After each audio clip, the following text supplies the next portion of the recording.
بے شک سبحان اللہ سبحان اللہ اسی بہت محبت خوب کے صدقے میں پتہ چلا تم نبی کی محبت میں یہاں بیٹھے ہو، یہ آپ کا بیٹھنا بیکار نہیں جائے گا۔ جو نبی سے محبت کرتا ہے وہ ہر چیز سے محفوظ ہو جاتا ہے، جو نبی سے محبت کرتا ہے اس کی شان اعلیٰ ہو جاتی ہے، جو نبی سے محبت کرتا ہے اس کا ٹھکانہ جنت ہو جاتا ہے، اور جو نبی سے عداوت رکھتا ہے اس کا ٹھکانہ جہنم ہو جاتا ہے۔ بے شک حق فرمایا حضرت، بہت خوب۔ تو حضرت ابراہیم خلیل اللہ کو جب آگ میں ڈالا گیا، اللہ تبارک و تعالیٰ نے حکم فرمایا قلنا یا نار کونی بردا و سلام علی ابراہیم، اے آگ ابراہیم کے حق میں ٹھنڈی اور سلامتی بنی۔ بے شک یہ مولانا بیٹھے یہاں پر سلامن کا لفظ اگر نہ بولا جاتا تو قسم خدا کی وہ آگ اتنی ٹھنڈی ہو جاتی، اتنی ٹھنڈی ہو جاتی کہ حضرت ابراہیم خلیل اللہ کو اس آگ میں سردی لگتی۔ بے شک بہت خوب۔ اللہ کا حکم تھا وہ آگ سلامتی، قلنا یا نارو کونی بردو و سلام علی ابراہیم، یہ آگ ابراہیم کے حق میں ٹھنڈی اور سلامتی والی بے شک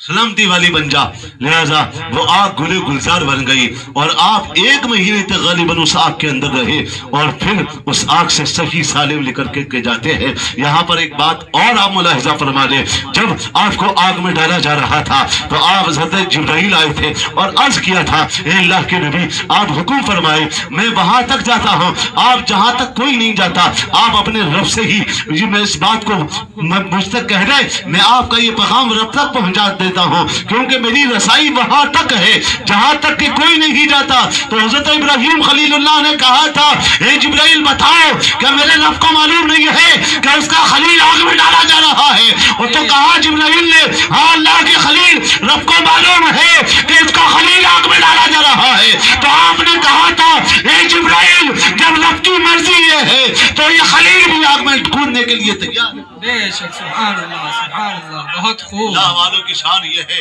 تو دوستو حضرت ابراہیم خلیل اللہ اس آگ آپ کے لیے گلے گلزار بن گئی ہے۔ میرے مصطفیٰ کی شان دیکھے، میرے مصطفیٰ کی ذات دیکھے کہ ایک مرتبہ حضرت فاروق اعظم اور ایک صحابی اور کوئی اس غرض سے بازار گئے کہ ہو سکتا ہے بازار میں اگر آج مچھلی مل گئی تو ہم سرکار کی دعوت کریں گے، کیونکہ صحابہ کرام کا یہ طرز عمل تھا کہ جب کوئی اچھی چیز بنتی تو وہ نبی کی بارگاہ میں لا کر کے پیش کر دیتے تھے۔ لہٰذا بازار سے انہوں نے مچھلی خریدی اور مچھلی لانے کے بعد اپنے گھر پر لا کر کے دے دی، اور وہ مچھلی آپ کی بیوی نے اچھی طرح سے پاک و صاف کر کے اس کی ہانڈی کو جو ہے چولہے پر چڑھا دیا گیا۔ حتی الامکان کوشش کی گئی، توجہ چاہوں گا، اس ہانڈی کو چولہے پر رکھ کر حتی الامکان کوشش کی گئی کہ آگ جلائی جائے، آگ جلائی جاتی لیکن آگ جلنے کا نام نہیں لیتی۔ جب اس ہانڈی کو چولہے سے اتارا جاتا تو آگ جلنے لگتی تھی، لہذا کئی مرتبہ یہ کیا گیا لیکن آگ جلنے کا نام نہیں لے رہی۔ صبح سے شام ہو گئی، مچھلی بننے کا نام نہیں لے رہی۔ آگ جب چولہے سے ہانڈی کو اتار کر رکھا جاتا اور آگ جلائی جاتی تو آگ روشن ہو جاتی، اور جب چولہے پر ہانڈی چڑھائی جاتی اور آگ جلائی جاتی تو آگ جلنے کا نام نہیں لیتی تھی۔ یہاں تک کہ یہ بات میرے مصطفیٰ کی بارگاہ میں پہنچی تو میرے نبی نے ارشاد فرمایا اے میرے صحابی سنو، ارے یہ تو دنیا کی آگ ہے، اس آگ کو تو جہنم کی آگ بھی نہیں جلا سکتی ہے، کیونکہ یہ میرے مصطفیٰ کی شان ہے۔ اور یہ مچھلی جب ایک جہاز میں میرا چاہنے والا سفر کر رہا تھا اور وہ مجھ پر درود پڑھ رہا تھا اور یہ مچھلی اس درود کو سن رہی تھی، تو جب درود پاک کے سننے کا عالم یہ ہے کہ اس کو دنیا کی آگ نہیں جلا سکتی ہے، تو جو ہم اہل محبت نبی پر درود پڑھتے ہیں ان کو جہنم کی آگ کیسے جلا سکتے ہیں؟ بے شک سبحان اللہ بہت خوب حضرت، بہت عمدہ پیغام۔ تو وہ مچھلی یعنی صرف درود پاک سن لے تو اس پر دنیا کی آگ حرارت اثر نہیں کرتی، اور جو اہل محبت نبی پر درود پڑھ لے اس پر کیسے اثر کر سکتی ہے؟ تو دوستو میرے مصطفیٰ سے صرف نسبت ہو جائے، ادھر ذات ہے حضرت ابراہیم خلیل اللہ کی، آپ کی ذات ہے اور آپ آگ میں خود ڈالے گئے، لیکن میرے مصطفیٰ سے صرف نسبت ہو جائے۔ ایک مرتبہ حضرت عائشہ صدیقہ روٹیاں بنا رہی تھی کہ میرے مصطفیٰ باہر سے آئے، آپ کا دستے مبارک اس روٹی سے لگا، بتیلی کوشش کی گئی، اس روٹی کو سیکنے کی کوشش کی گئی، حتی الامکان کوشش کی گئی، لیکن اس روٹی پر آگ کی حرارت اثر ہی نہیں بے شک سبحان اللہ بہت خوب۔ یعنی سرکار نے اس روٹی کو ہاتھ لگا دیا تھا، اب اپنے دستے مبارک اس روٹی سے لگا دیا تھا. ایک مرتبہ حضرت انس رضی اللہ تعالیٰ عنہ آپ نے سرکار کی دعوت کی, اور دعوت کرنے کے بعد جب میرے مصطفیٰ نے آپ کی دعوت کو تقبل فرما لیا تو آپ نے اسی دسترخوان سے اپنا دستے مبارک صاف کر لیا. میرے آقا نے اپنے دستے مبارک کو صاف کر لیا. صحابہ کرام فرماتے ہیں, حضرت انس فرماتے ہیں کہ ہمیں کبھی بھی اس دسترخوان کو دھونے کی ضرورت محسوس نہیں ہوئی. یعنی جب وہ گندا ہو جاتا اس دسترخوان کو جلتے ہوئے تندور میں ڈال دیا جاتا تھا, اور وہ تندور میں جل کر بالکل پاک و صاف ہو کر کے نکلتا. سبحان اللہ سبحان اللہ. یعنی ادھر ذات ہے, ادھر صرف نسبت ہے. پتہ چلا جس چیز کو میرے مصطفیٰ سے نسبت ہو جائے قسم خدا کی اس کی شان نرالی ہو جاتی ہے. بہت خوب. ایک دیکھے ایک مرتبہ میرے مصطفیٰ کے آپ نے دیکھا ہوگا یہ جو گلاب کا پھول ہے, اس میں میرے بتاتے ہیں کہ میرے مصطفیٰ کے پسینے کی خوشبو کی ایک جھلک, میرے مصطفیٰ کے خوشبو کے پسینے کی خوشبو کی ایک جھلک اس کے اندر ہے. اور اس کو میرے مصطفیٰ سے نسبت ہوئی تو اس کی شان یہ ہوئی کہ کہیں غوث اعظم کے مزار کی زینت بنا ہوا ہے, کہیں یہ خواجہ معین الدین چشتی کے مزار کی زینت بنا ہوا ہے, کہیں کسی کے گلے کا ہار بنا ہوا ہے, کہیں یہ امام عشق و محبت اعلی حضرت کے مزار کی زینت بنا ہوا ہے. تو پتہ چلا جس چیز کو نبی سے محبت ہو جائے اس کی شان نرالی.